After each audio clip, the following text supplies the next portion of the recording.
দীর্ঘদিনের প্রতীক্ষার অবসান ঘটিয়ে অবশেষে তুফানগঞ্জের ছাত্রীদের উচ্চশিক্ষার পথ আরও প্রশস্ত হতে চলেছে।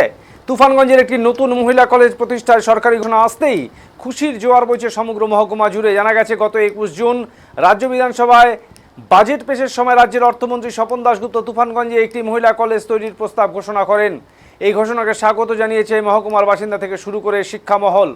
প্রকল্পের কাজ দ্রুত শুরু করার লক্ষ্যে ইতিমধ্যেই প্রশাসনিক তৎপরতা শুরু হয়েছে। শুক্রবার কলকাতা থেকে ফিরে তুফানগঞ্জের বিধায়িকা তথা রাজ্যের নারী ও শিশু কল্যাণ দপ্তরের মন্ত্রী মালতী রাভা রায় তুফানগঞ্জ মহকুমা শাসকের দপ্তরে জেলা শাসক ও মহকুমা শাসকদের নিয়ে উচ্চ পর্যায়ের বৈঠক করেন। কলেজ প্রতিষ্ঠার জন্য ইতিমধ্যেই প্রয়োজনীয় জমি চিহ্নিত ও পরিকাঠামো উন্নয়নের বিষয়গুলি নিয়ে বিস্তারিত আলোচনা হয় এদিন বলে জানা গিয়েছে। স্থানীয়দের দীর্ঘদিনের এই দাবি পূরণ হতে চলায় ছাত্রীদের মধ্যে বিশেষ উৎসাহ দেখা যাচ্ছে। এই কলেজটি প্রতিষ্ঠিত হলে এলাকার অসংখ্য ছাত্রী যারা দূরবর্তী স্থানে যাতায়াতের অসুবিধার কারণে উচ্চশিক্ষা থেকে বঞ্চিত হতেন তারা উপকৃত হবেন বলে মনে করা হচ্ছে। তবে কলেজের স্থান এখনও নির্বাচন হয়নি, এই বিষয় নিয়ে আলোচনা চলছে বলে জানান মন্ত্রী।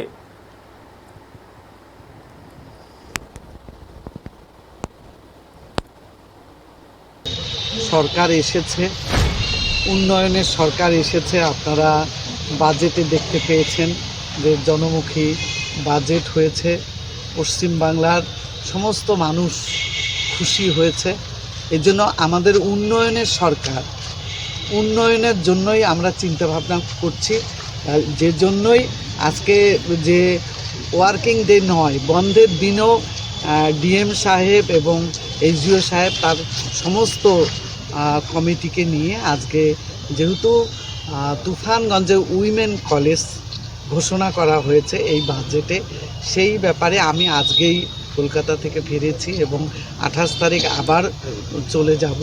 এই জন্যই যে আমরা কয়েকটা জায়গা দেখেছি, পরিকল্পনাও চলছে, আরও কয়েকটা জায়গা দেখব যেখানে করলে ভালো হবে। সেরকমই বারবার ধাপে ধাপে আমাদের শুধু আজকে নয়, আরও ধাপে ধাপে আমরা বসবো।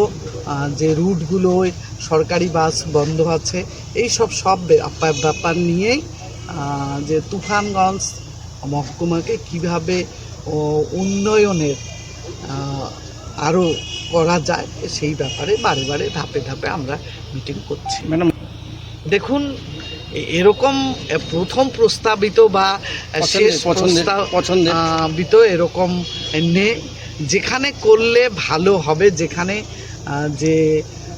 যে সমাজ মানে প্রান্তিক, যেখানে প্রান্তিকের মেয়েরা যেখানে দাঁড়িয়ে আছে, যে মেয়েরা যেখানে উইমেন্স কলেজ বা মহিলা কলেজ যেখানে হলে সব দিকেই আমরা সুবিধা পাবো। স্টুডেন্টরা পাশাপাশি প্রচুর স্কুল আছে, তার মাঝখানে যদি একটা কলেজ হয় সেখানে আমরা প্রাধান্য দেব এবং ধাপে ধাপে আমাদের মিটিং হয়ে আমরা ডিসিশন নেব যে কোথায় মহিলা কলেজ। ম্যাডাম, 2-3টা জায়গার নাম যদি যেটা চিন্তা ভাবনা করেছেন। দেখুন, শালবাড়ি 1-2 এরকম ভেবেছে অনেকে রামপুর ভেবেছে, অনেকে এদিকে কালীবাড়ি যে রেগুলেটেড মার্কেট আছে এরকম ভেবেছে, কেউ বারোকোদালি এরকম জায়গা আছে, কিছু সরকারি জায়গা আছে এরকম ভেবেছে।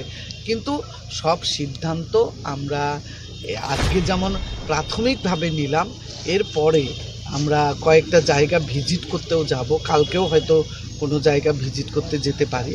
এরকম দেখে আবারও এরকম মিটিং করে আমরা ইতিপূর্বে দেখেছি যে ওখানে কলেজ হবে, কোনো সরকারি আধিকারিকরা জানে না, এরকম বিধায়ক ছিল সেখানে কলেজ হয়েছে, এরকম কলেজ আছে। কিন্তু এবার আমরা সমস্ত এলাকার লোককে নিয়ে এবং আধিকারিকদের নিয়ে ডিএম, জেলা শাসক বা মহকুমার শাসক সবাইকে নিয়ে মিটিং করে আমরা যেখানে হলে স্টুডেন্টদের, ছাত্রীদের ভালো হবে সেরকম জায়গায়, এবং যে অধ্যাপকরা থাকবেন, অধ্যাপিকা থাকবেন, তাদেরও সুবিধা হয় এরকম জায়গা আমরা পছন্দ করে। মন্ত্রী হিসেবে আপনি সেখানে আমরা ব্যবসা